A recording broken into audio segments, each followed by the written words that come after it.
L'anello di Fettuccia è uno strumento economico e molto versatile che può rivelarsi utile in molte occasioni. È costituito da una fettuccia lunga 6 metri, unita con un nodo fettuccia. Per costruirlo si esegue un nodo normale con uno dei due capi, senza stringerlo e avendo cura di avvolgere anche l'altro capo. Con l'altra estremità si esegue in senso inverso lo stesso percorso, ripassando il nodo.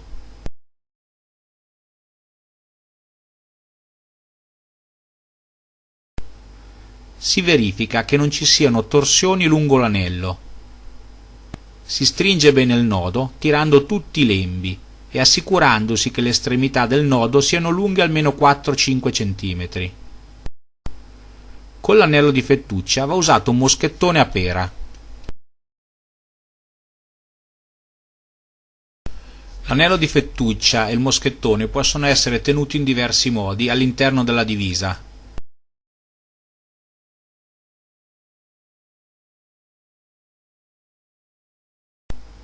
Vediamo ora alcuni esempi di impiego.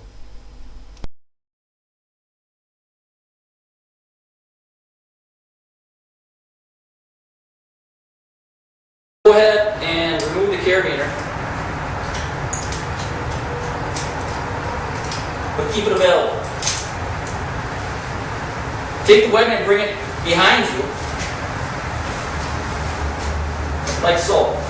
You place the water knot in the middle of your back or offset it a little bit right or left. It's your choice, but just keep it out of the way. You're going to collect up the ends and balance them out. Now, bring them together so one hand's holding them. Reach between your legs and grab the lower loop.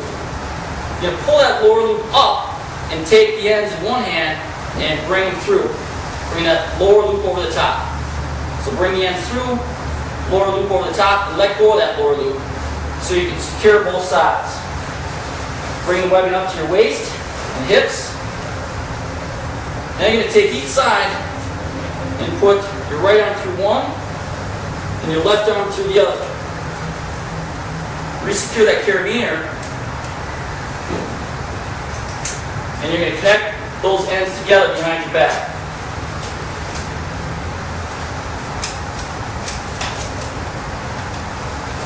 Lock off the gate. Take the carabiner from your belay line or your rescue system, and you go ahead and attach it to your harness. At this point, you're going to want to customize the fit. It's a little big on me, so take that belay carabiner or rescue carabiner and hook it to that middle web. Simply rotate the webbing, cinch it up as you do this to take up any slack and help customize the fit. Once it's nice and tight, you're going to clip back into that center web. Now I'm going to show you what it looks like loaded. The main advantage in training for this type of harness is that it's easy for the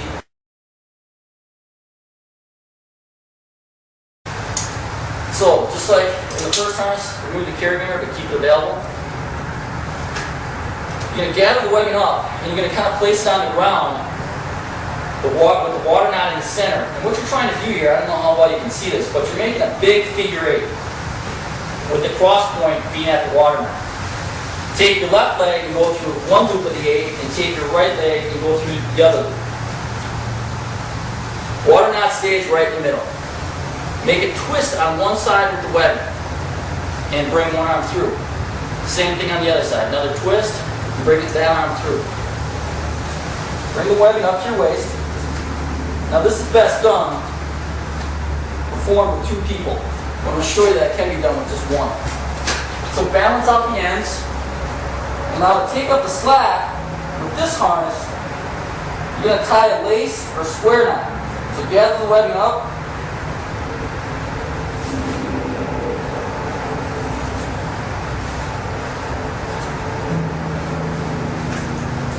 Cinch it up as tight as you can. If you still have excess, you're going to tie another lace knot. Now for safety, take your carabiner, clip the ends together.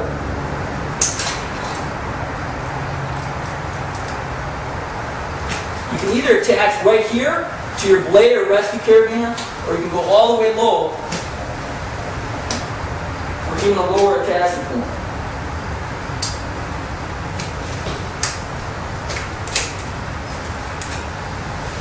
So that's what this harness looks like loaded.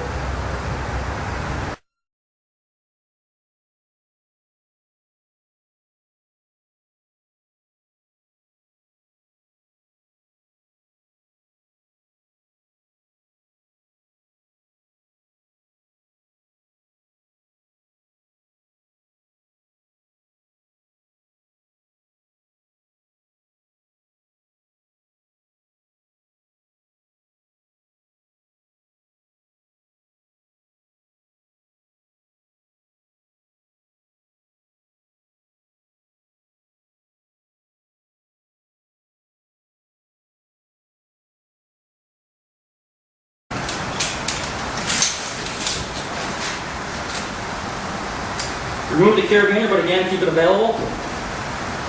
You're going to straddle the victim. And you're going to place the wire knot in the middle and make that big figure 8.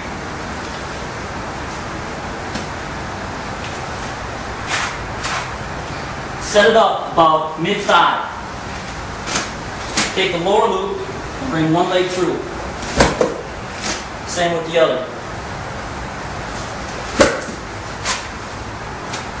Pull the webbing up to the waist. As tight as you can get it.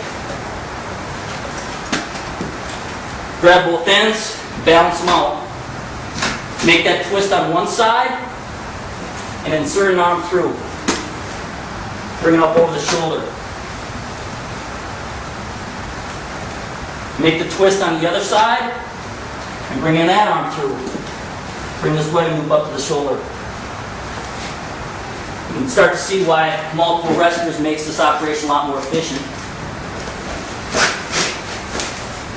Balance out the webbing loops near the head. Go ahead and sit the victim up.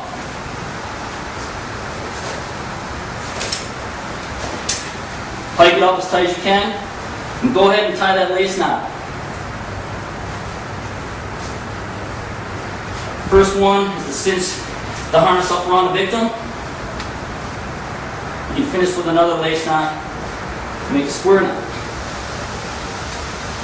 For safety, always put the two ends together. Bot that carabiner off. Now if you have an escape system,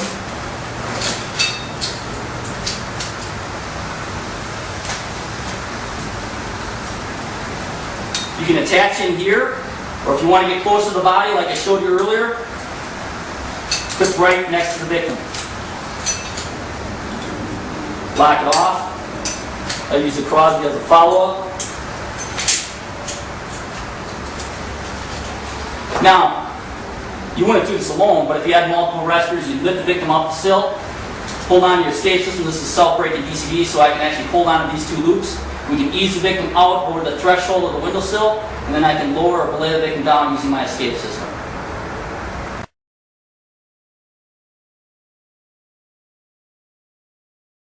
Two, three.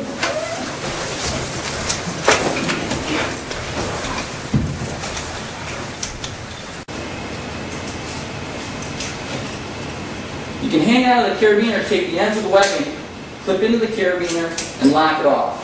Again, go underneath the shoulder strap, above the shoulder strap adjustment buckle. You can hang out of the carabiner, snap into the... In this case, I'll take the third one, and I'm going to attach to the front main ring of my escape belt.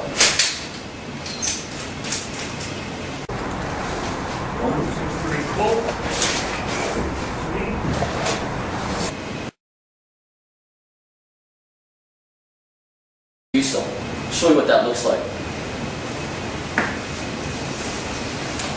And hike it up underneath that base plate all the way to the S up, standard Superman position.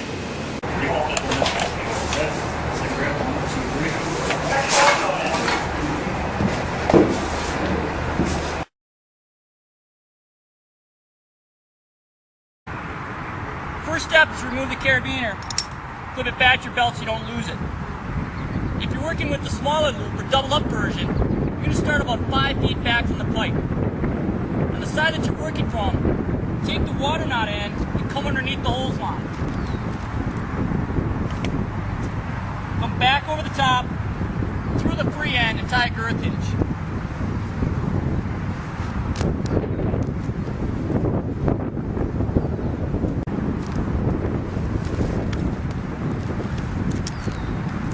Rotate back into the nozzle. Now you're going to want to adjust your positioning. Come back to the girth hitch, take tension off the release point, and slide it until you're in a comfortable position. Go ahead and remove your carabiner and clip it to your belt because you're not going to need it. Offset your water knot by about 2 feet and double the webbing back onto itself. If you're just going to be carrying 2 air cylinders, you're going to work with both loops on each side of the webbing to tie an open-end girth hitch. Lay both loops over your wrist, grab all 4 ends, pull those ends through as you bring the loop over the top. Bring that loop over the cylinder valve and tension off the webbing.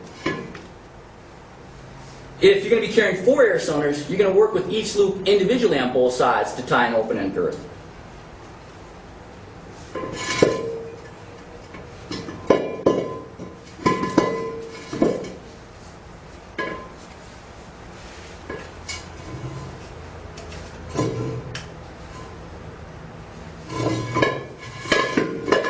Now I can take the webbing,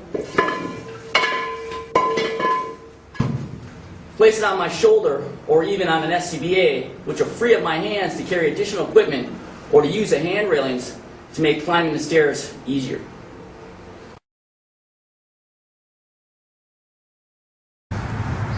Come to the end of your daisy chain and release the safety. Unsnap the webbing. Now there's a couple different ways to actually tie in the ladder, but one of the fastest, easiest ways is to simply take the free end, wrap it around the rung, put it back into the carabiner, and lock it off. Would bury their picket axe as you see here. And by holding onto it, they'll provide a foothold for me to step out onto. This allows me to get a lot farther out onto the roof, so that when I make penetration with the saw, I can bring it up to a 90 right away.